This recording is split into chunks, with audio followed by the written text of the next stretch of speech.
नमस्कार विद्यार्थी जी। तो साइंस के लेक्चर में आपका स्वागत है। एनसीईआरटी PYQ का फैक्ट्स पूरा एकदम वन लाइनर बे के फॉर्म में आपको सारा क्वेश्चन यहाँ है मेरे भाई, जो बहुत ही शानदार PYQ है। हर एग्ज़ाम में लगभग जितने एग्ज़ाम होते हैं सभी एग्ज़ाम में ये रिपीटेड क्वेश्चन जो बार बार आते हैं या फिर पूछा गया हो वो सारा क्वेश्चन का कलेक्शन है इसमें मेरे भाई।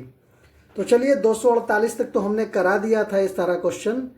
अब 249 से शुरू करते हैं। पहला क्वेश्चन है, निलंबन के कणों को आँखों से देखा जा सकता है। निलंबन के जो कण होते हैं उसको आँखों से देखा जा सकता है। अगला क्वेश्चन, केवल समांगी मिश्रण ही टिंडल प्रभाव दर्शाता है। केवल समांगी मिश्रण ही टिंडल प्रभाव दर्शाता है। 252, 50 के बाद 51 होना चाहिए। परमाणु त्रिज्या को नैनोमीटर से मापा जाता है। परमाणु त्रिज्या को नैनोमीटर से मापा जाता है। हाइड्रोजन परमाणु की त्रिज्या 10⁻⁻10 मीटर होती है। हाइड्रोजन परमाणु की त्रिज्या 10⁻⁻10 मीटर होती है।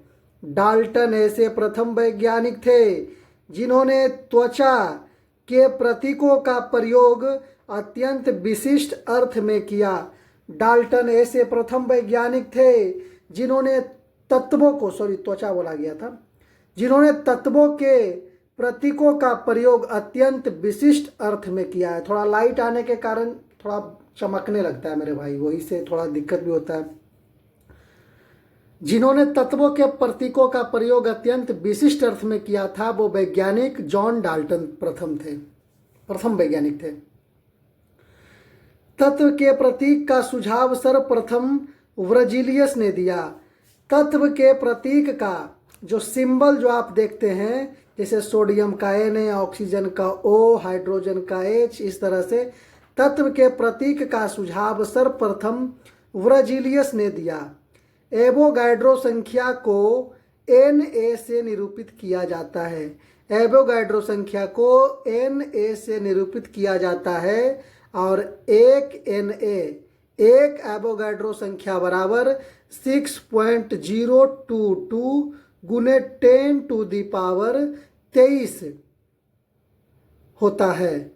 अणु या परमाणु या आयन बराबर 22.4 लीटर, मतलब एक अणु, एक परमाणु, एक आयन बराबर 22.4 लीटर, या फिर इतना होगा, अणु परमाणु आयन बराबर 22.4 लीटर। सर्वप्रथम अणु तथा मोल शब्द का प्रतिपादन विल्हेम ओस्टवाल्ड ने दिया। सर्वप्रथम अणु तथा मोल शब्द का प्रतिपादन विल्हेम ओस्टवाल्ड ने दिया।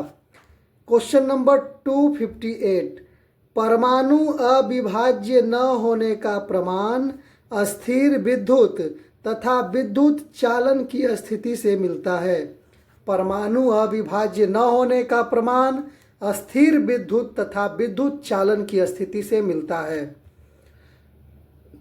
प्रोटॉन की खोज केनाल रे के रूप में गोल्डस्टीन ने 1886 में किया।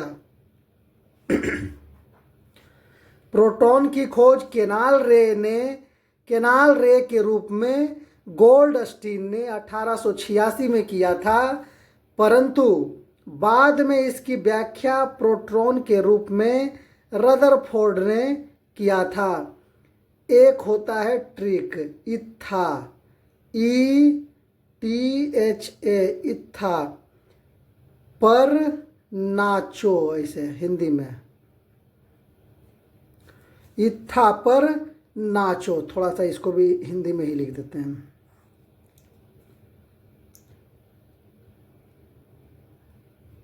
इत्था, ई से इलेक्ट्रॉन की खोज थॉमसन ने, पर मतलब प्रोटॉन की खोज रदरफोर्ड ने, और नाचो में न्यूट्रॉन की खोज जेम्स चैडविक ने। इत्था पर नाचो याद रखना है मेरे भाई।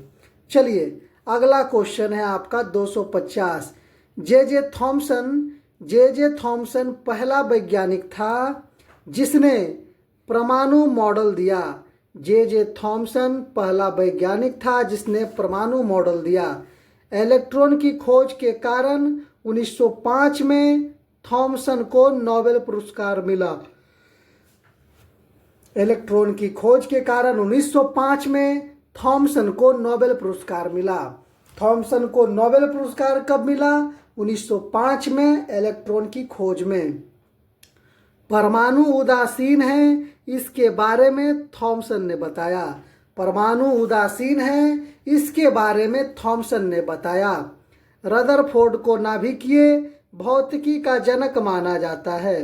रदरफोर्ड को नाभिकीय भौतिकी का जनक माना जाता है। रदरफोर्ड ने ही बताया कि परमाणु की त्रिज्या नाभिक के त्रिज्या के तुलना में 10 के पावर 5 गुना बड़ा होता है।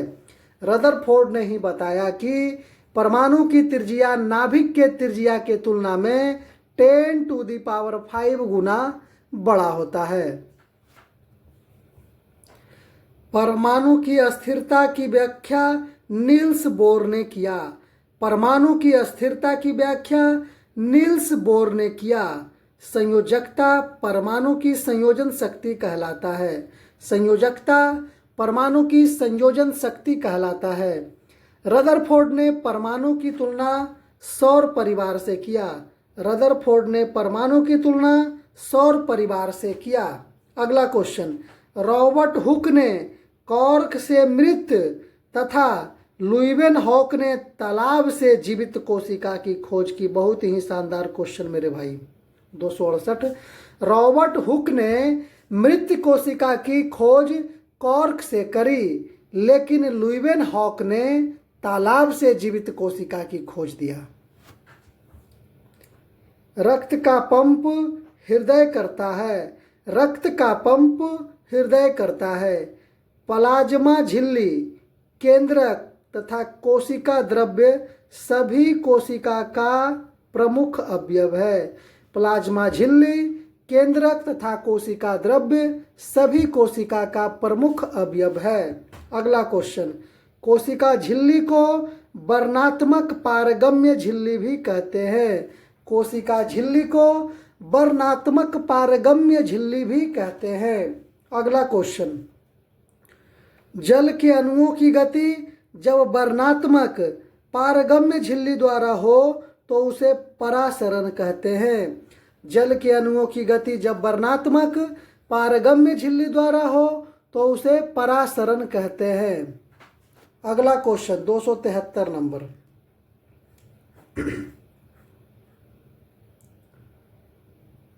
अल्प परासरण। अल्प परासरण में क्या है आपका कि कोशिका फूल जाएगी। अल्प परासरण में कोशिका फूल जाएगी। सम परासरण में कोई परिवर्तन नहीं। अल्प परासरण में कोशिका फूल जाएगी, सम परासरण में कोई परिवर्तन नहीं होगा।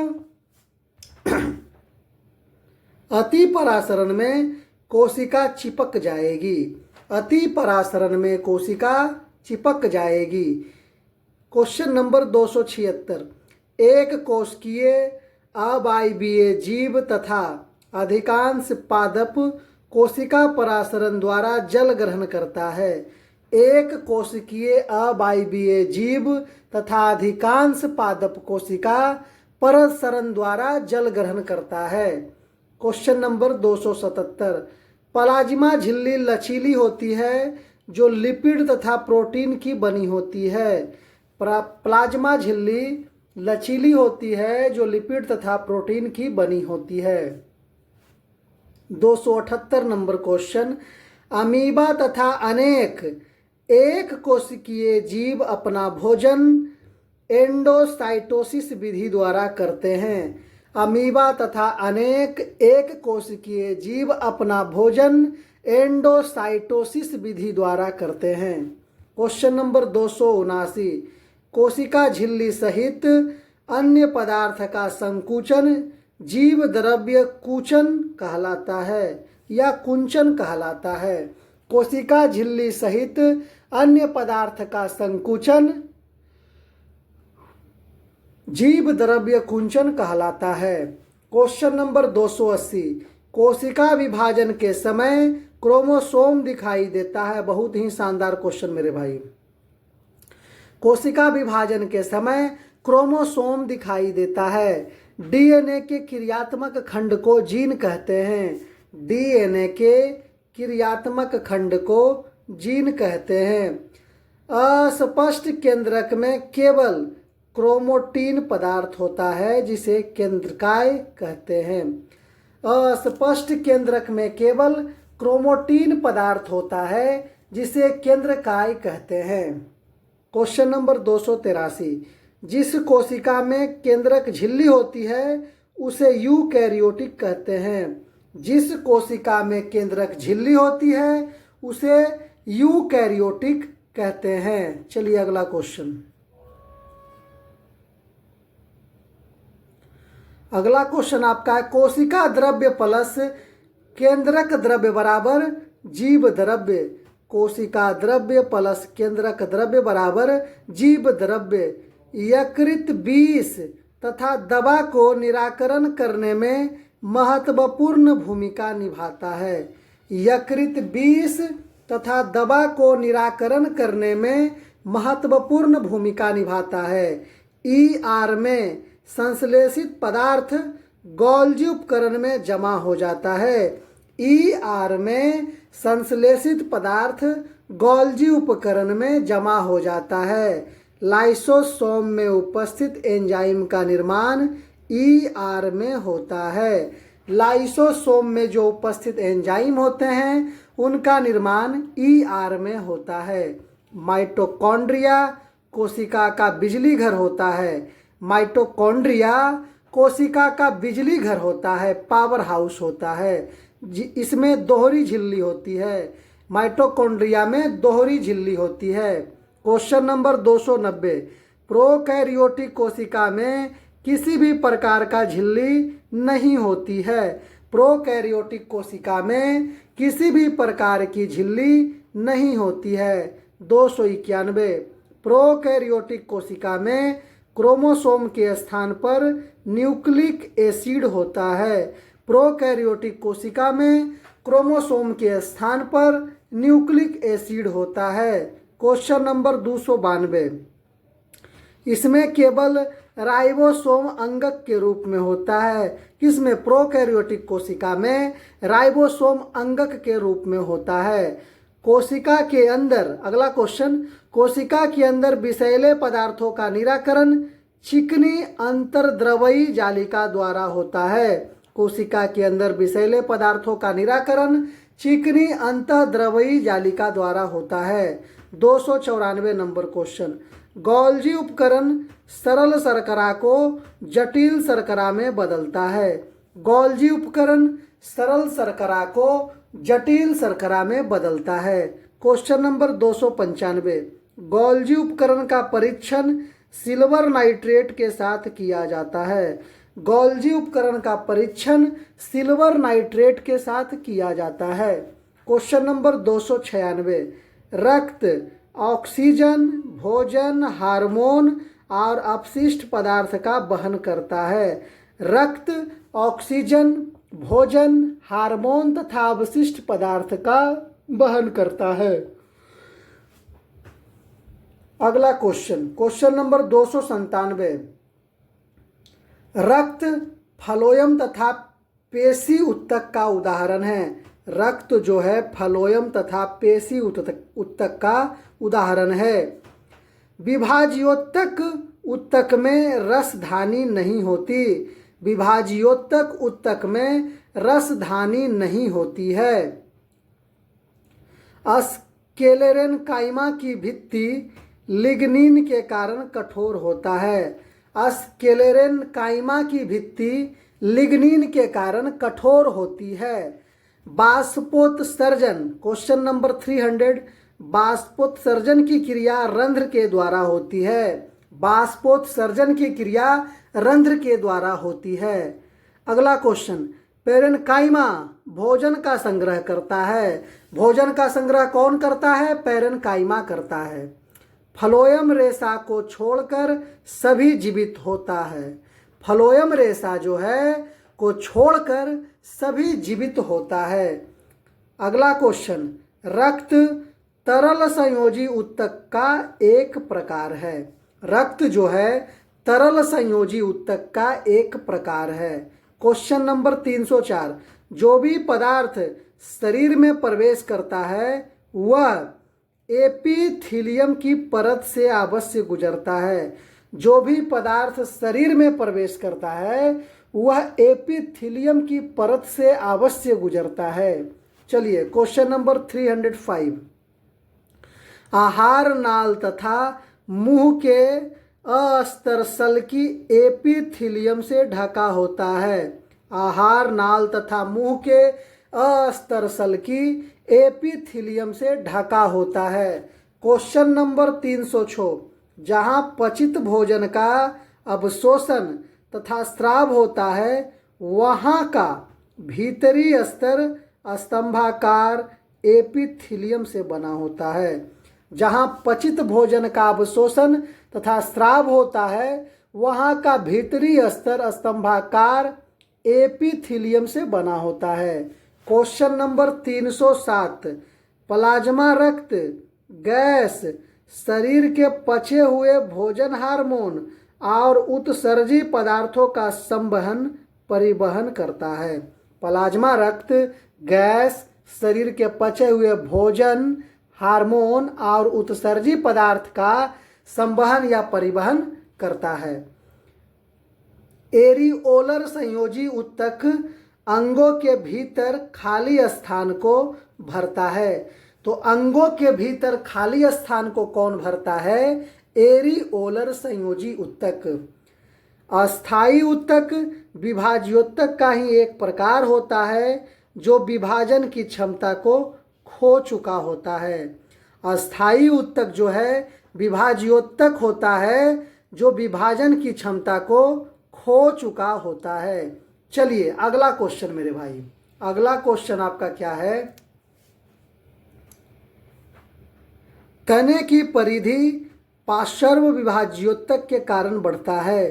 तने की जो परिधि है पार्श्व विभाज्योतक के कारण बढ़ता है। वाहिनिकाएं में छिद्रिल कोशिका भित्ति नहीं होती। वाहिनिकाएं में छिद्रिल कोशिका भित्ति नहीं होती है।